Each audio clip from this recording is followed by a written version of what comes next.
السلام علیکم۔ آج میں آپ کو فضائل دعائے سیفی کے بارے میں بتاؤں گی۔ یہ دعا آپ کو مجموعہ وظائف میں بآسانی مل جائے گی۔ دعائے سیفی ان مختلف دعاؤں کا مجموعہ ہے جو اللہ تعالیٰ کی بارگاہ میں بہترین اور مقبول ترین دعائیں ہو سکتی ہیں۔ یہ دعا حضرت جبرائیل علیہ السلام نے اللہ تعالیٰ کے حکم سے حضور صلی اللہ علیہ وآلہ وسلم کو سکھائی اور حضرت محمد نے حضرت علی کو تعلیم فرمائی۔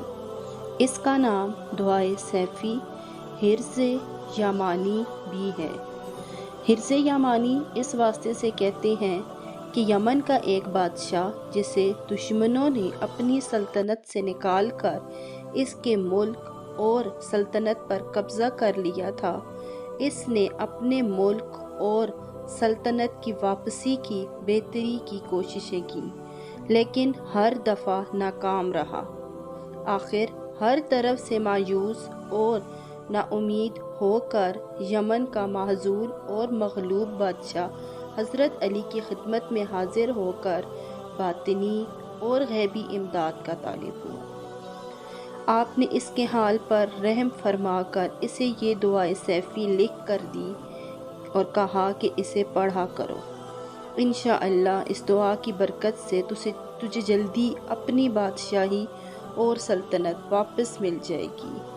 چنانچہ اس بادشاہ نے دعائے سیفی کو پڑھنا شروع کیا اور اس کی برکت سے بہت جلدی اسے اپنی کھوئی ہوئی یمن کی سلطنت واپس مل گئی۔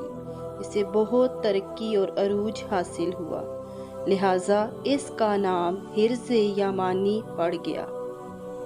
اسلامی دنیا میں اس دعا کا اس کے بعد بہت چرچا ہو گیا اور لوگ اس دعا کی برکت سے اپنی مرادوں اور مہموں میں کامیاب ہوتے چلے گئے۔ حضرت پیر سبحانی حضرت شیخ عبد القادر جیلانی نے اس دعا کو بہت پڑھا ہے۔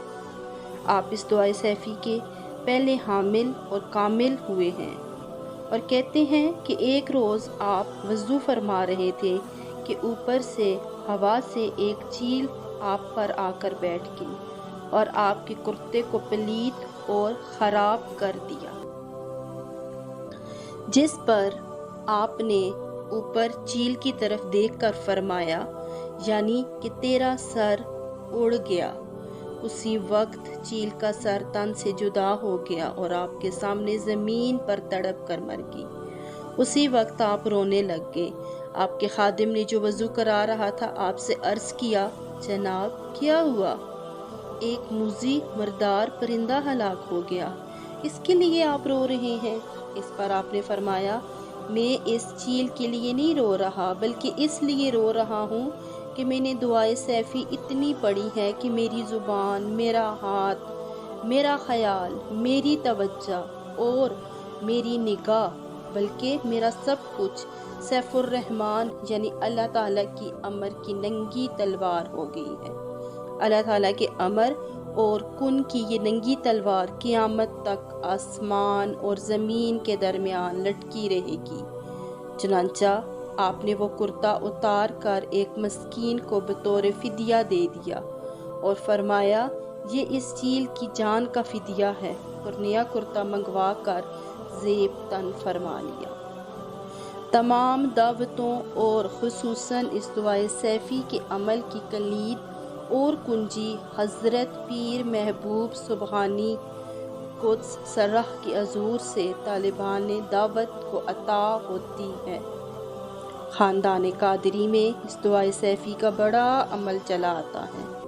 حضرت سلطان اپنی کتابوں میں فرماتے ہیں، زبان اہل دعوت ہرگز سیف الرحمن نہ گردو تاکہ دعائے سیفی نزد قبر اولیاء، یعنی اس کا مطلب ہے کہ اہل دعوت کی زبان ہرگز سیف الرحمن یعنی اللہ تعالیٰ کی امر کن کی تلوار نہیں بن سکتی، اور فقیر عامل اس وقت تک صاحب لفظ نہیں ہو سکتا جب تک وہ دعائے سیفی کا ورد کسی بزرگ یا ولی اللہ کی قبر کے پاس نہ کرے اور کسی روحانی کی ہم نشینی میں اس دعا کی عمل کی تکمیل نہ کرے۔ آج کی نشست میں اس کے اتنے فضائل بہت ہیں، آپ دعائے سیفی کو بطور وظیفہ پڑھنا شروع کریں۔ آئندہ نشست میں اس کے مزید فضائل بتاؤں گی۔